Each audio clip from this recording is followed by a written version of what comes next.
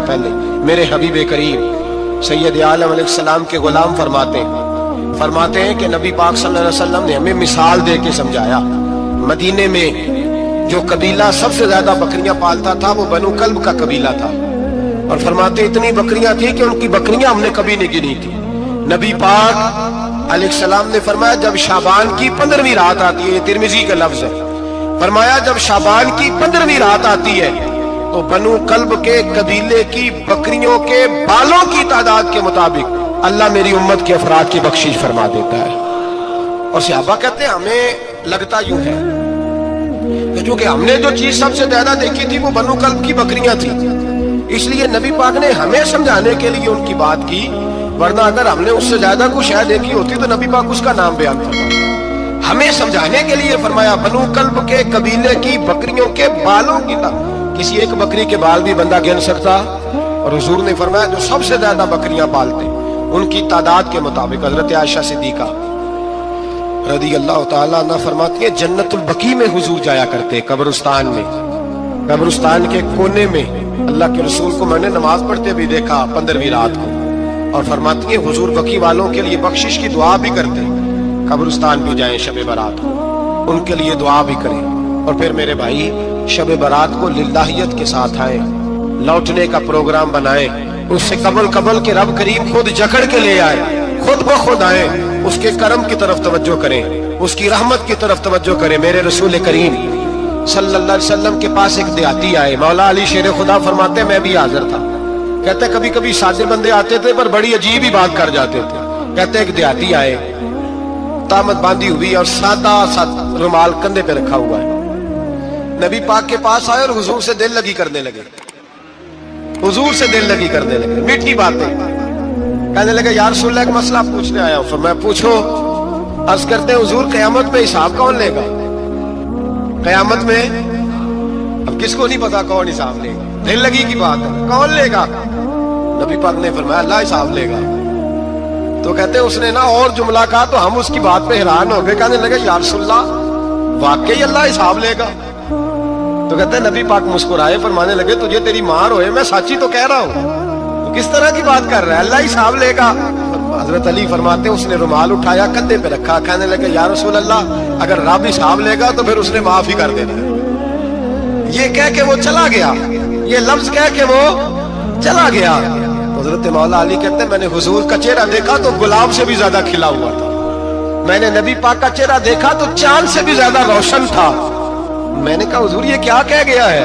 نبی پاک نے فرمایا بندہ بڑا سادہ تھا، بات بڑی پیاری کر گیا ہے، بڑی پیاری کر گیا ہے۔ حضور نے فرمایا علی رب کریم ہے، اور کریم جب غالب ہوتا ہے تو کرم ہی فرمایا کرتا ہے، وہ کرم ہی کرتا ہے، وہ معاف ہی کرتا ہے، وہ معاف ہی کرتا ہے۔ اللہ معاف کرتا ہے، پر میں نے کہا کوئی معافی لینے آئے ہی نہ تو کوئی معافی لینے۔ ایک اور بات بھی آخر میں سمجھانی ہے آپ کو، وہ بھی سمجھ لیں۔ ہم جب کسی رشتہ دار کو راضی کرنے جاتے ہیں نا ناراض ہو، تو ہمیں پتہ چل جاتا ہے کہ یہ وقت ٹپانے آیا یا راضی ہو گیا۔ دو قسم کے لوگ ہوتے ہیں، کہتے ہیں چلو برادری آ گئی ہے میں چلتا ہوں، پر کس طرح ٹائم پہ ٹائم آؤں گا، 200 دے کے گھر آ جاؤں گا۔ اور جو راضی ہو جاتے ہیں نا وہ 2 دن پہلے آتے ہیں، دیگوں کا بھی خیال کرتے ہیں، ملاقات کرتے ہیں، وہ کپڑے بھی نہیں بدلتے۔ فرق ہوتا ہے راضی ہونے میں۔ بات کی سمجھ آ رہی ہے آپ؟ ہم توبہ کرنے آتے ہیں اللہ کی بارگاہ میں، کیا ہمیں پتہ نہیں چلتا کہ ہم نے توبہ کیا، رب راضی ہوا ہے کہ نہیں ہوا؟ ہمارا ایمانی رشتہ تو ہے نا اپنے رب سے، روح کا تعلق تو ہے نا، تو ہمیں اندازہ ہوتا ہے کہ اللہ راضی ہو گیا کہ نہیں، اندازہ تو ہونا چاہیے نا۔ یہ بات کہنے کی نہیں، یہ بات محسوس کرنے کی ہے، اس کو محسوس کریں۔